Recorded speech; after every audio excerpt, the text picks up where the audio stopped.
The Raven, Edgar Allan Poe.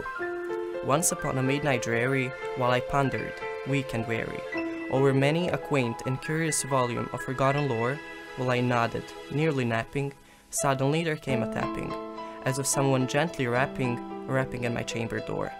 "This some visitor," I muttered, tapping at my chamber door. Only this, and nothing more. Distinctly I remember it was in the bleak December, and each separate dying ember wrought its ghost upon the floor. Eagerly I wished the morrow, vainly I had sought to borrow from my books her seas of sorrow, sorrow for the lost Lenore, for the rare and radiant maiden whom the angels named adore, nameless here and nevermore. And the silken sad, uncertain rustling of each purple curtain thrilled me, filled me with fantastic terrors never felt before, so that now, to still the beating of my heart, I stood repeating, "This some visitor entreating entrance at my chamber door. Some late visitor entreating entrance at my chamber door, this it is, and nothing more." Presently my soul grew stronger, hesitating then no longer. "Sir," said I, "or madam, truly your forgiveness I implore, but the fact is I was napping, and so gently you came tapping, and so faintly you came tapping, tapping at my chamber door, that I scarce was sure I heard you here. I opened wide the door, darkness there, and nothing more." Deep into that darkness peering, long I stood there wondering, fearing, doubting, dreaming dreams no mortals ever dared to dream before. But the silence was unbroken, and the stillness gave no token, and the only word there was the whispered word Lenore. This I whispered, and the echo murmured back the word Lenore, merely this, and nothing more. Back into the chamber turning, all my soul within me burning. Soon again I heard a tapping, something louder than before. "Surely," said I, "surely that is something at my window lattice. Let me see, then, what the threat is, and this mystery explore. Let my heart be still a moment, and this mystery explore. This the wind, and nothing more."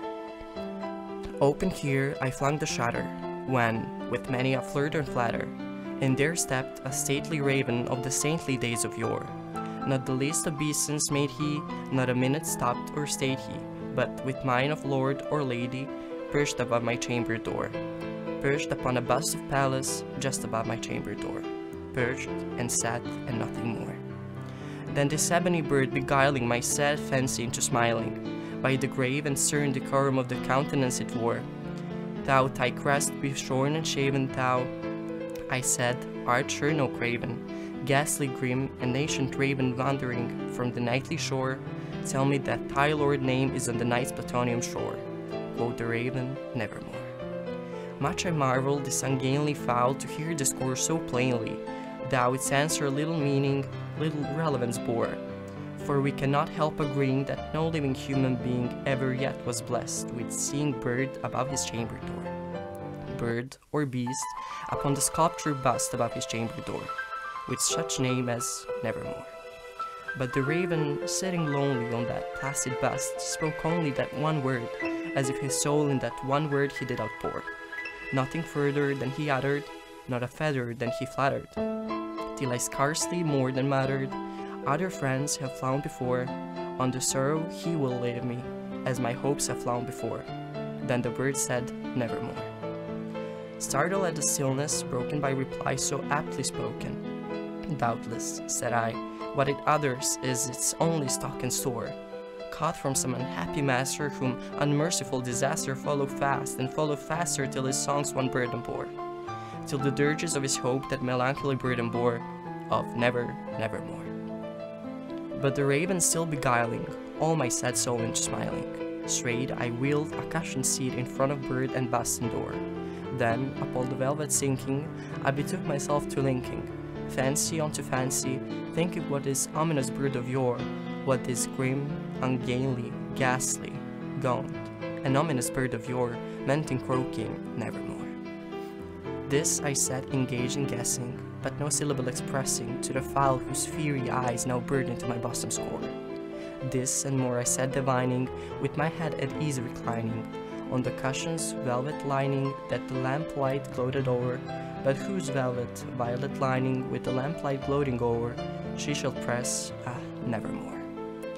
Then, methought, the air grew denser, perfumed from an unseen censer swung by seraphim whose footfalls tinkled on the tufted floor.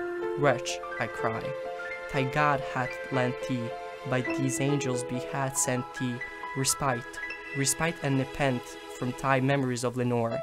Quaff, oh quaff this kind nepent and forget this lost Lenore. Quoth the raven, nevermore. Prophet, said I, thing of evil, prophet still, if bird or devil, by that heaven that bends above us, by that God we both adore, tell this soul with sorrow ladeneth, within the distant Aidenn it shall clasp a sainted maiden whom the angels name Lenore. Clasp a rare and radiant maiden whom the angels name Lenore. Quoth the raven, nevermore. Be that word our sign of parting, bird or fiend. I shrieked, upstarting, get thee back into the tempest and the night's plutonium shore. Leave no black plume as a token of that light thy soul had spoken. Leave my loneliness unbroken, with the bust above my door. Take thy beak from out my heart, and take thy form from off my door. Quoth the raven, nevermore. And the raven, never flitting, still is sitting on the pallid bust of palace just above my chamber door. And his eyes have all the seeming of a demon's that is dreaming, and the lamplight over him streaming throws his shadow on the floor, and my soul from out that shadow that lies floating on the floor shall be lifted nevermore.